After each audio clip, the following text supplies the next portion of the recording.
Here we go.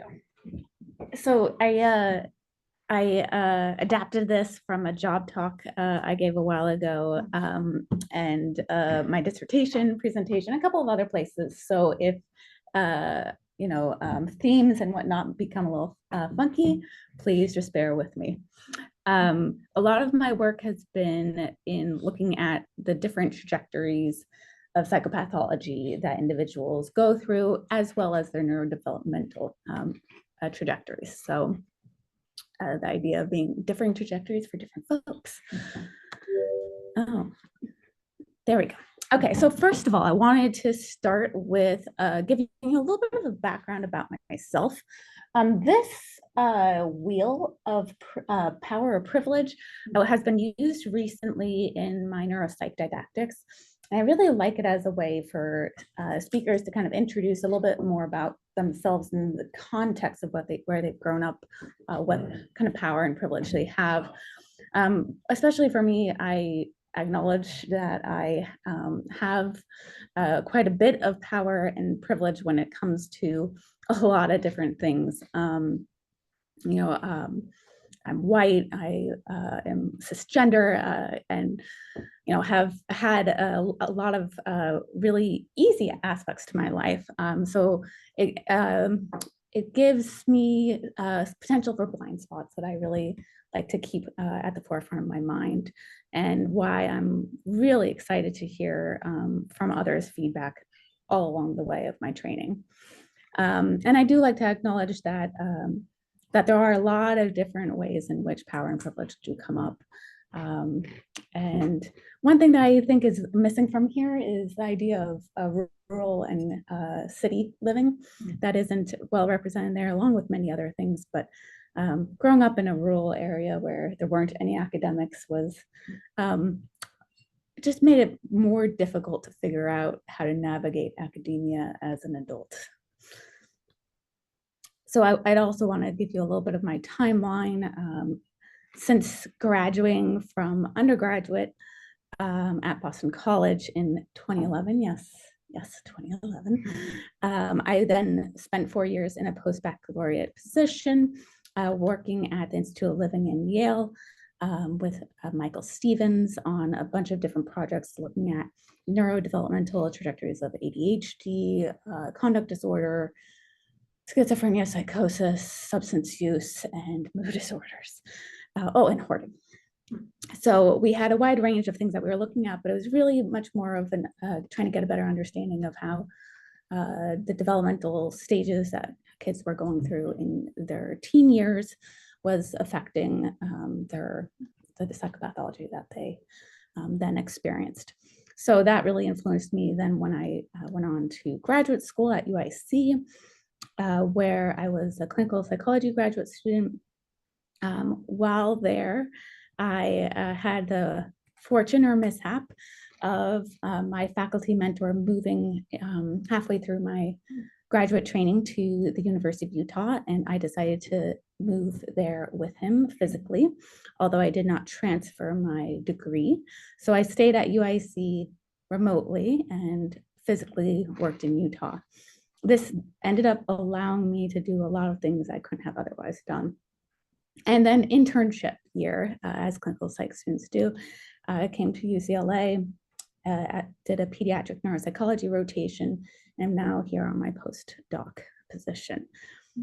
Throughout a lot of my career, I've been able to access funding through NIMH, which has really been helpful for this trajectory.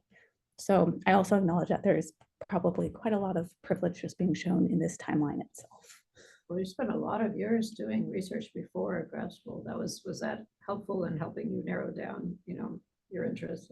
For sure. When I did apply several years in a row to clinical psych programs, but my first year, I didn't really understand or know what it was that I was applying for, and thinking I thought I wanted to do a particular kind of thing, and realized that once I went on the interviews that everyone I was interviewing with actually works with toddlers, and I don't want to work with toddlers.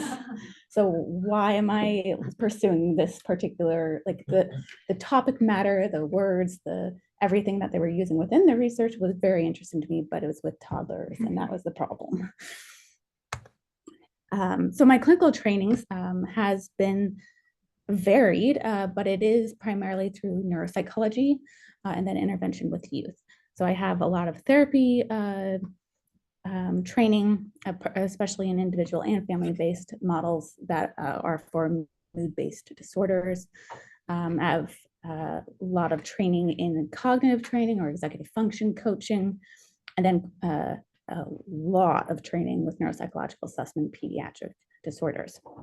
Currently, I am still doing my clinical training, so I think it's another piece of just helping you guys get to know me and what all I'm up to. I do spend a significant portion of my time still doing clinical work. So if I'm not around or not able to answer an email super quick, that's probably what's going on. And then broad research themes, as you've already heard a lot about.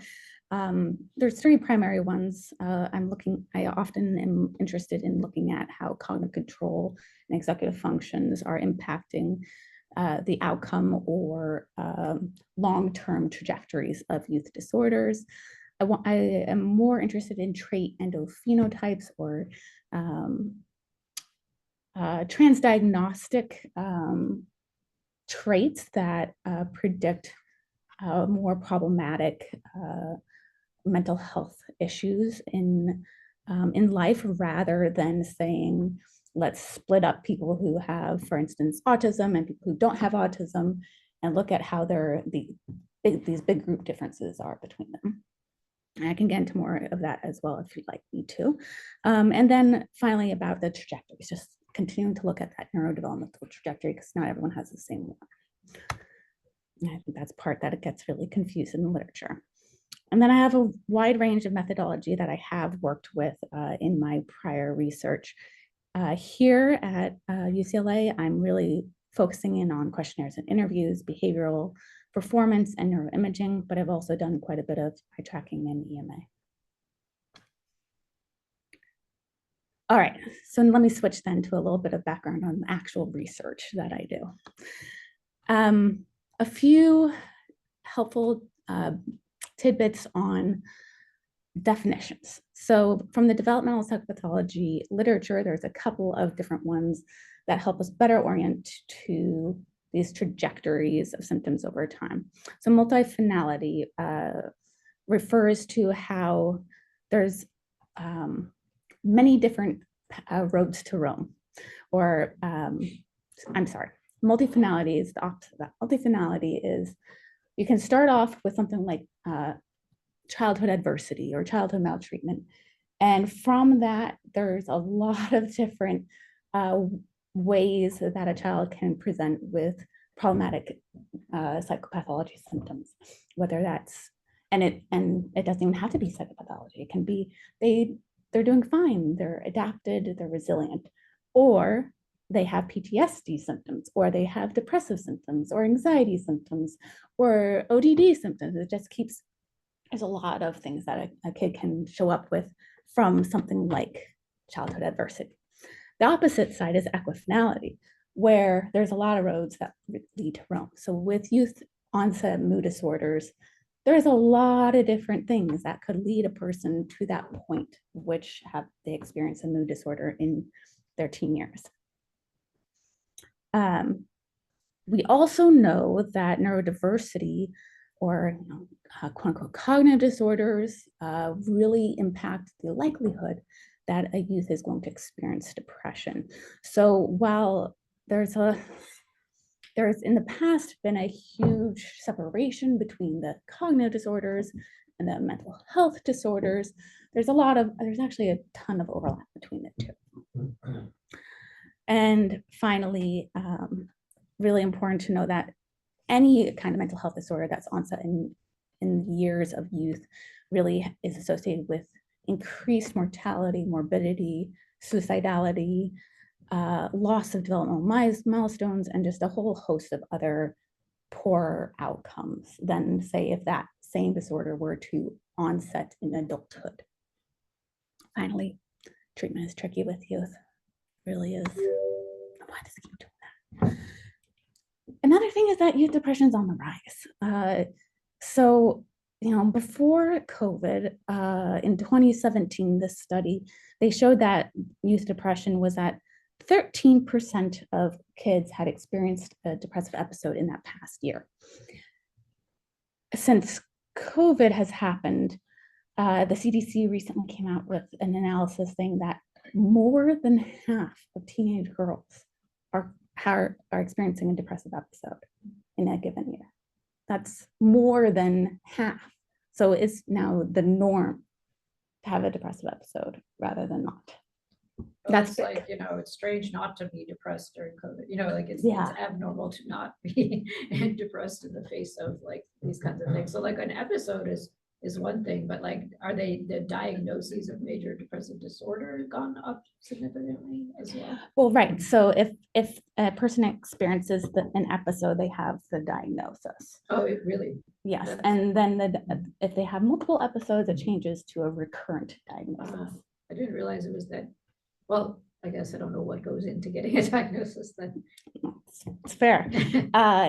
Also what goes into getting a diagnosis, there's so many psychosocial impacts on it, but this study that the CDC did was based off of what we're used to, like a behavioral measure that used a clinical cutoff score.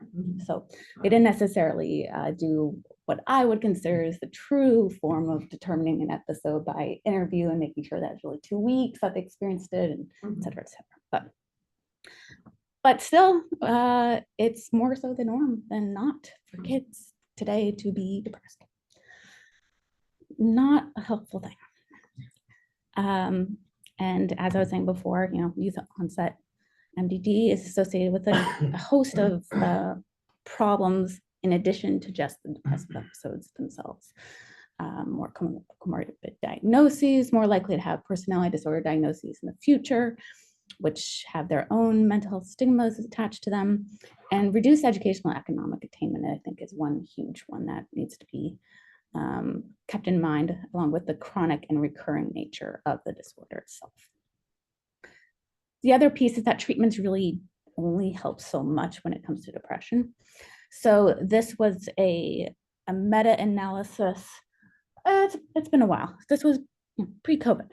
But I really like this one because it shows how psychotherapy for youth disorders is really helpful if you have anxiety or even maybe conduct problems, maybe even ADHD. But you get to depression and you're at 0.2 of an effect size, and the follow-up, not great. And then if you have multiple problems, meaning like depression and anxiety, or ADHD and depression, which is also very common, there is no effect size. It's not helpful. That's a problem. Secondly, even if we are able to treat the depressive episode and get a kid back to baseline, back to feeling good again, it doesn't necessarily prevent them from having another episode. In fact, those kids who have one episode of depression are much more likely to have another episode. And here, medication management and psychotherapy does help, but we're still seeing about 10% of those kids relapsing within 30 weeks. It's not even a year. Another thing that I've worked on in the past in my grad program was examining how cognitive functions change with each depressive episode. So this is a theoretical model that we've had quite a bit of data to support it, that executive functions and inhibitory control or interference resolution, that's what the IC and IR stand for, over our development, we're increasing those capabilities. But as soon as we hit a depressive episode, it lowers. And during the depressive episode, there's a lot of data to show that both youth and adults have a lot of difficulties with these executive functions. It might remediate with the return of baseline mood function, but there's an effect over time. And so it's called the cognitive sequelae or cognitive burden of depression, very similar to what you might see with, well, not as stark of a a change over time, but similar to some of the work you might see with like a neurodegenerative disorder. Not as stark, but it's there. So with all of that background information, hopefully that gives us all a place from where I'm kind of jumping off here. I'm very much interested in the DAYS project and really getting a sense of how these kids responded to the COVID pandemic. But I'll just remind everyone what the DAYS stands for. So DAYS is the Development of Anxiety in Youth Study. It's looking at kids over three wave points. And they so happen to capture kids both pre and post the COVID shutdown. So I am using that in order to ask this question about, well, how do kids' brains develop when they're going through such a big stressor? And is that related to their internalizing symptoms, their anxiety, their mood? So I know this is a super busy slide. Let me quickly just say, stress, we know stress is directly related to internalizing problems and symptoms. Childhood adversity, as I discussed before, is linked to changes in functional connectivity and limbic region volume changes over time.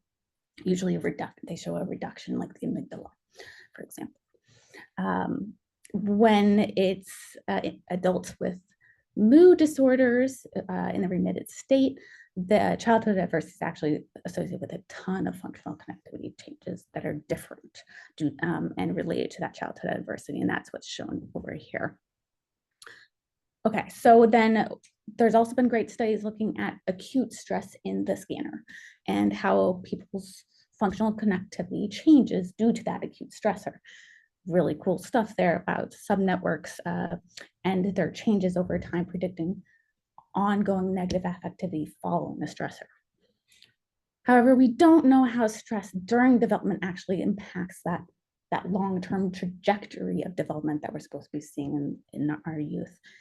And given all of the literature really showing that the COVID-19 pandemic has been massively stressful for everyone, but especially so for our youth who have so many more needs for support as they go through a wide variety of developmental changes, has just been stark.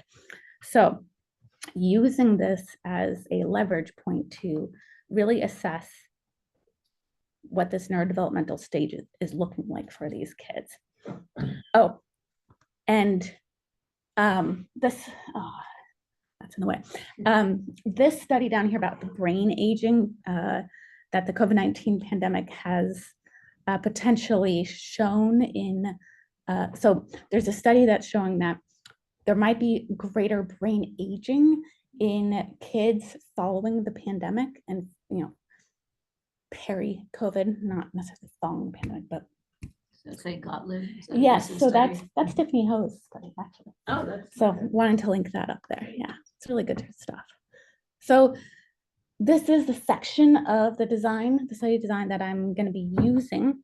I've isolated those who had a resting state scan prior to COVID, and they have mood anxiety symptoms at that time point. Then the COVID shutdown meant that no one got a scan for a significant number of months, which actually benefited this study design because then once they started bringing people back in, there was a clear delineation between before COVID shutdowns occurred and after. So I've got the 2 time points, and then I also have during the shutdown when we weren't able to get any MRIs completed, many of these kids responded about how their anxiety symptoms were and how they were doing during COVID. So I might be playing around and finagling with that as well. And these kids were sampled to be high in anxiety to begin with, right? So what's the, how was that strategy? Yeah, so it was actually across the anxiety spectrum. So there's kids that have really low anxiety, but they tried to sample a lot of kids who were in mid to high range of anxiety as well. But no one came in because they were seeking treatment for anxiety or because they were experiencing debilitating anxiety. So it's much more of like a community sample that's also high in anxiety symptoms. What scale did they use for anxiety? For anxiety, it was the scared. And for mood, it was the mood and feelings questionnaire. And the age range? Yeah, so when they were when they came for the very first study visit, they were between the ages of 9 and 11 or 12. With my current sample that I'm using here, of those who have these 2 scans I'm able to use, I think they range between ages like 11 and 16 overall. Yeah, that's a good question. So at this point, I've got over here a really basic chart of the mood and feelings questionnaire symptom scores for the entire study, but I'm only using a little slice of the data to try to get at the pre and post shutdown time point. So I've only got 65 kids who have both of those. And I'm going to be working with seed-based. Yes, I'm going to be working with seed-based functional connectivity metrics first, and then looking to see if I can do dynamic connectivity metrics on as well to really support this idea of the acute stress response and like amygdala habituation over time. Yeah, and where I currently am working on this is arguing with Hoffman. It doesn't like me running 3D LMER, and I still need it to us. So that's where I am currently with that project. It's is there 5 minutes resting state? I can't remember exactly how long. 8 minutes, I believe. Okay. Yeah, not bad. It's not bad. And mood or motion will be a whole other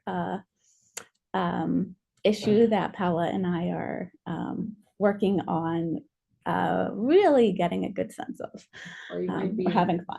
You might be interested to do ICA denoising, which now everyone in the lab is doing for some study or other. So that was one of the things that I was really arguing with Hoffman about, because it really didn't want to do that. It was not happy just because of how much memory it takes per subject. I did want to quickly go over a couple of other studies that I'm working on currently. So in addition to the DAYS study, I've also got this, this project I'm trying to get myself going with, looking at connectivity during the CFIST, so a set shifting task associated with perseverative thinking.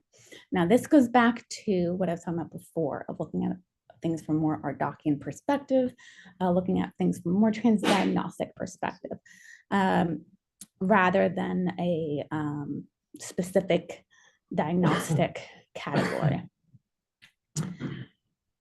Now, perseverative thinking, I house that underneath what we call, that it can be housed underneath repetitive negative thinking, which, you know, encompasses a lot of different types of thinking styles that have been looked at over the years.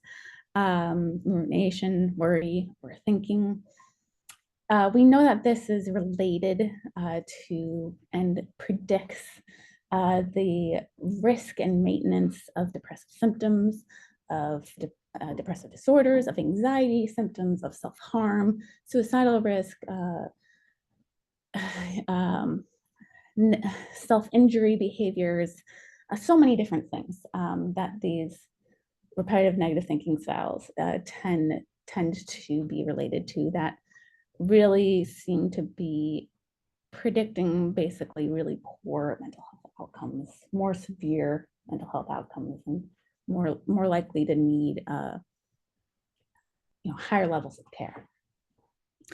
There's also a great deal of literature looking at how it's not that easy to stop ruminating or stop overthinking.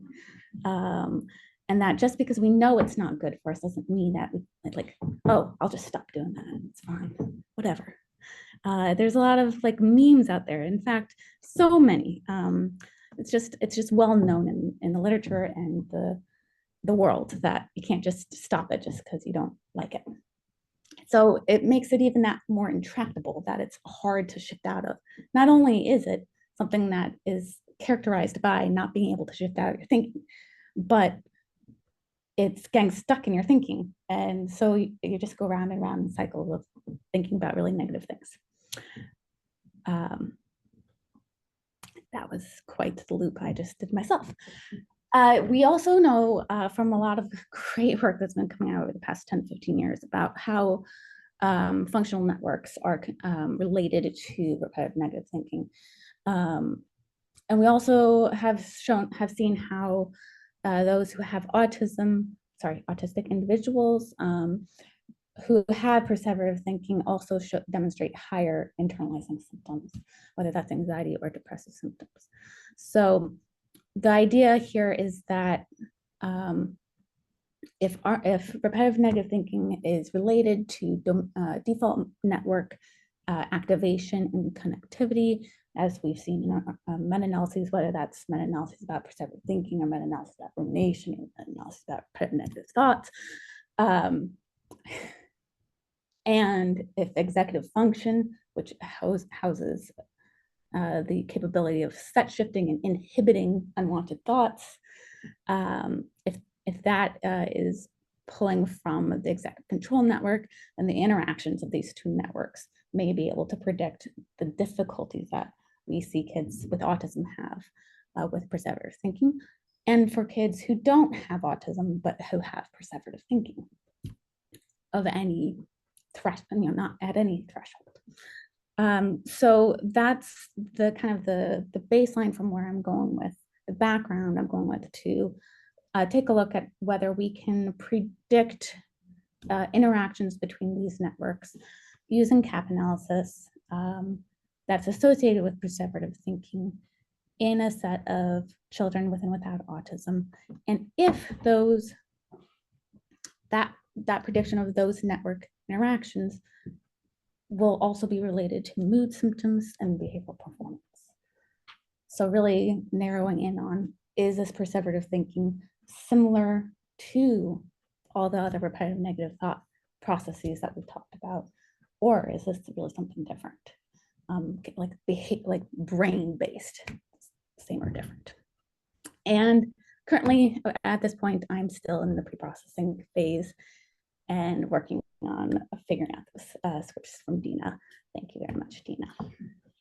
I'm glad you're looking at these data because we, collected them a long time ago, and it's like a study we're sort of wrapping up, and like Lauren's working on the final paper, but we didn't get around to a lot of the mood, even though we collected all these measures. Nobody except Celia has looked a little bit at it, but not many people in our lab focus on the clinical stuff. We have like one clinical student who comes by every once in a while, and so we're very happy that you decided to make the most of this data set, because it's just literally sitting there in boxes otherwise. So yeah, great. Yeah, I'm really excited for this. I just got to get myself out of the weekly clinical work in order to actually get things moving here. Oh, and I don't know if you want some undergrads to work with as well. Like we have, several who are working on various projects in the lab, but they might not have been aware of what you're working on. But, some of them are working with Jason, some with, Charles, some with Veronica, some with Lauren, but they may want to, help out with some of these things. Yeah, that was kind of the impetus for this, hey, find out who I am for everyone. And then super quick, sorry guys, I have another project. There's 1,001 projects I'm working on, I know. But I did want to just give you a brief highlight of my grant proposal that I've been working on for submission in June for the K Award. I did submit this to the Klingenstein, but looking at neural mechanisms of implicit regulation in high-risk youth. So this is using the idea and the leveraging the idea that depression is really transmitted between generations, so especially between mothers and daughters, mothers and their offspring. Of course, we don't have to get into mechanisms of this, but I'm using this group of individuals because we know that they're at higher risk for having depression onset in their youth. Yeah. There's a lot of different potential mechanisms. I'm not going to get into it because that's not the question I'm asking. We just know they're at higher risk. yeah, 3 to 5. So daughters have 3 to 5 times the risk of developing depression during adolescence compared to typically developing their peers. But even in comparison to their brothers, they have higher risk. So it's just a really interesting aspect. If the mom has currently or like If the mom has anytime? recurrent depression.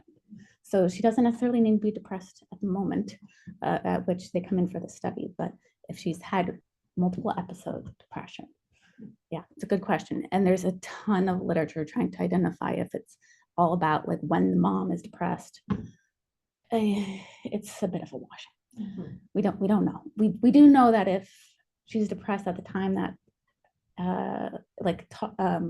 young infancy to toddlerhood, that does have higher risk, in, especially for cognition. But we don't really know other than that, like their specific sensitive periods or anything like that. I'm going to When be. you mean transmitted, you mean behaviorally, not a genetic component, or? So I use the word transmitted because there's a whole host of reasons why many people believe it's genetic, and then there's a whole host of reasons why people believe it's learned, modeled, behaviorally transmitted. It's probably a mix of both, right? And it's a mix of both. Have And- they looked at daughters who get adopted, Yes. and what did that show? So there's still the risk of, there's still, right, exactly. So there's still a genetic component to it, but it's not as high of a risk as those who live currently with their mothers. Yeah, it's both. And there is a big literature on the learning and modeling that might be associated with it. However, there's very little work that's really been done looking at neurodevelopmental aspects of this intergenerational transmission. So my idea is to use these high-risk youth, put them in the scanner, stress them out a bit, and see how they do. And I say stress them out a bit because we still have to be ethically concerned. This is a brand new study you're proposing, right? Yes. New data collection. Yes, new data collection. So it's and the way I'm going to stress them out is rather than doing like a true social stress test or something else that's an acute stressor and has a bunch of social evaluative processes to it, I wanted to go much more with a mood stressor because of the interest in mood symptom regulation. So the idea here is to induce a neutral, then a negative, and then a positive mood in these youth while they're in the scanner, and then ask them to do a bunch of cognitive control tasks and see how their brain regulates their mood as they go through this.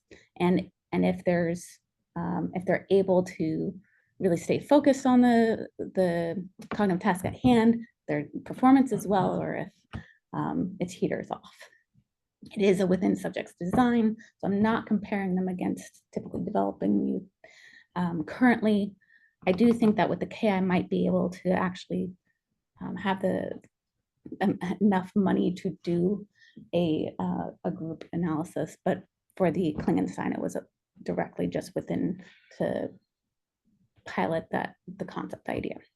That sounds like affective flexibility, what Jason and Charles have been trying to do, but not call it affective flexibility. Like, because here you're actually trying to induce one mood and then switch to another mood, right? Right. Yeah, so the part of this design that I think is going to be the most fascinating is seeing how these kids' dynamic connectivity goes or changes from following the negative induction to the positive induction.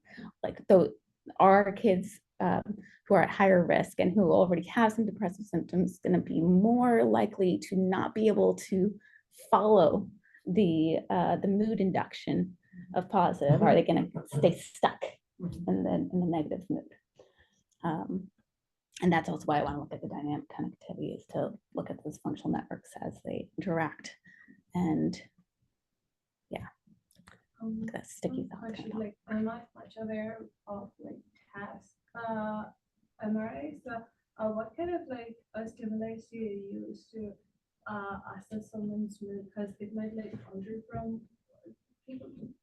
Yeah, yeah, absolutely. So within this task, there will be a mood rating, a very simple, like 1 to 5, because these are also kids from ages 9 to 12. So we don't want to get too complex, but just a quick assessment of their mood after each block here. And that's to account for the both within and across subjects, those differences. What's the induction? Like, what exactly do they see during that 30 seconds? This is another piece that I need to get more detailed on and do more digging. So there have been a couple of, no, I shouldn't say a couple, there's a lengthy history of people using movie clips, with especially with kids this age range. And then there's also been what my prior lab had done was rumination induction as a mood Think induction. about a sad time. kind of thing. Yeah. But I don't necessarily want to like directly call up rumination in the moment. I want it to be more of like a true assessment of how they on their own are going to regulate themselves, rather than let me make you start ruminating and then see how you do. It's fun for like the picture, like when we were in Miami, one of the labs kind of similar, but they just use like disturbing photos and then apps. positive photos. Jen's lab. Yeah. So that's what a lot of the literature has done, is just used individual stimuli. And so they've looked at it trial by trial. But that doesn't necessarily get at like mood. So like when it's trial by trial, scary or sad or disgusting faces or stimuli or whatever, like, yeah, you'll have an emotional response to it, but it doesn't necessarily get at like your long standing mood over time. And what is the thing that is the problem in major depressive episodes is that the person isn't able to get out of that sad, depressed, anhedonic state. Everyone gets sad at times. Everyone loses pleasure in what they're doing at times. But it's the getting stuck in it and not being able to pull yourself out, or whatever phrase you want to use, get out of that place. That is the problem with psychopathology. Would they like maybe more likely to not be able to like say if they see like negative whatever, and then you can like just evaluate like they didn't change to the positive as easily. Right. Yeah, that's what I'm hoping to get at here is after a long-standing block following a negative induction, am I able to then get them to switch to this positive mood induction? Can they get out of it, or do they stay stuck in it? And does their functional connectivity reflect that they're staying stuck in the negative mood induction following that? And since these are high-risk kids, so it's not like they have depression currently, the idea is to use this information to see if we can predict who will have a depressive episode. Most, even though these kids are at higher risk, most of them aren't supposed to have a depressive episode in their lifetime. So it's a subset. So if we can predict who's going to have that depressive episode, we can also then determine who needs help now. But what's the earliest age that people can successfully assess the depressive episodeness?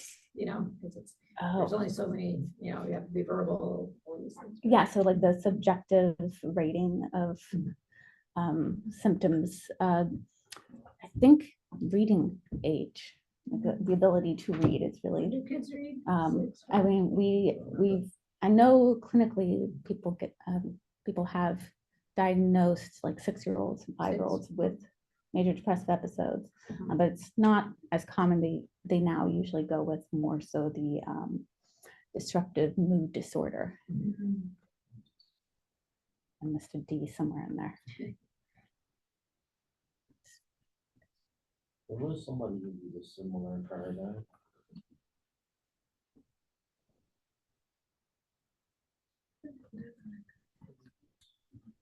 This is a proposal. Yeah, so of course, like feedback on it, please. I was thinking like when we have like like certain different moods or pulse rate changes, and also like people check for the skin conductance to control for the covariates in your brain activations. So do you like also plan to do that alongside the native skin? I would love to be able to do that. I didn't have that in the grant that I put in for the Cleanstein because of the very small amount of funding that they offer. But I think for the K, it's definitely worth adding in the skin conductance. I know skin conductance can be really hard to measure during MRI and to measure it reliably, but I think it's very much worth trying to do it for this task in particular. Yeah, it's a good question. As like since like they're already high risk, if in case like you show them like more sensitive kind of feedback, I know like stimuli, their heart rate and breathing might increase, and you'll see that in the brain cell. Exactly. Actually, there's been like links with heart rate variability, and links it's linked with like lack or the ability with effective flexibility. So like it's like Yes. Yeah, higher variability is associated with worse outcomes, I think. And some of that, yeah, it's also like really good content too. Yeah, so I definitely think that both like controlling for that heart rate variability, but also looking at it, is that pushing the limbic regions to then react more and then changing the functional connectivity itself? Is that like the base from where everything's going, or is it just an additional part? Yeah, lots of questions that could be asked here. Do you have a question, Jordan? Yeah, I was just wondering, how are you gonna reduce like the stress and the symptoms? Like, what were you gonna do? Oh, sorry, the mood inductions. Yeah. So movie clips, I think are going to be the way to go. There's been there's a debate about the best movie clips, but some of the ones that people have used in the past are like the Lion King, when Simba finds his father at the bottom of the cliff and has died, as one of the like really useful sad mood inductions. And even as I read that, I was like, oh, I don't know if I can do that to kids. I don't know if I can have them watch that. That's hard. But there's definitely, I definitely need to dig farther into literature to find what's going to be best. Because I also would like, as I've written in here and didn't even go over, that I want to give neutral, negative, or positive feedback to these kids as well as they're doing the cognitive task, to kind of continue to elicit either,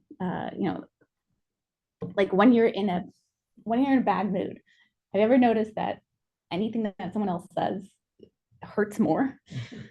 So that kind of idea. Just continuing to like push the mood farther. And so I've looked into like a bunch of different audio affective affective audio that has been standardized, and there's some pretty good ones actually. So I've got that piece down. It's more so than mood induction. There's a study called Positive Emotion Facilitates Cognitive Flexibility, Never heard of that. an fMRI study, and there is a whole bunch of studies. A whole bunch of stimuli, or, A whole bunch of studies like this. is it a review or It's an empirical paper. Oh. In their introduction, they go over a bunch of studies that have used this, and essentially the finding that positive inductions facilitate cognitive flexibility. what group is that one from?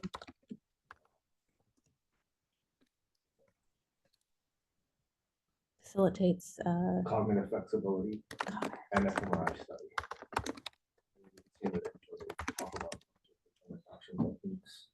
I think I remember this one. It's useful. Yeah. Yeah, so none of this work has been done in high-risk kids. Sounds like you've got a busy couple of years ahead. Yes, I sure do. Yeah, this is great. Thank you. Well, I mean, this would be a case study, so it'd be like a 5-year thing. If you get it funded, that would be really great. Yeah, I apologize. I totally went over No, the time limit. we I'm sorry, started guys. I late. talked for forever. No, this is what we have live for. This is fantastic. Thanks for sharing.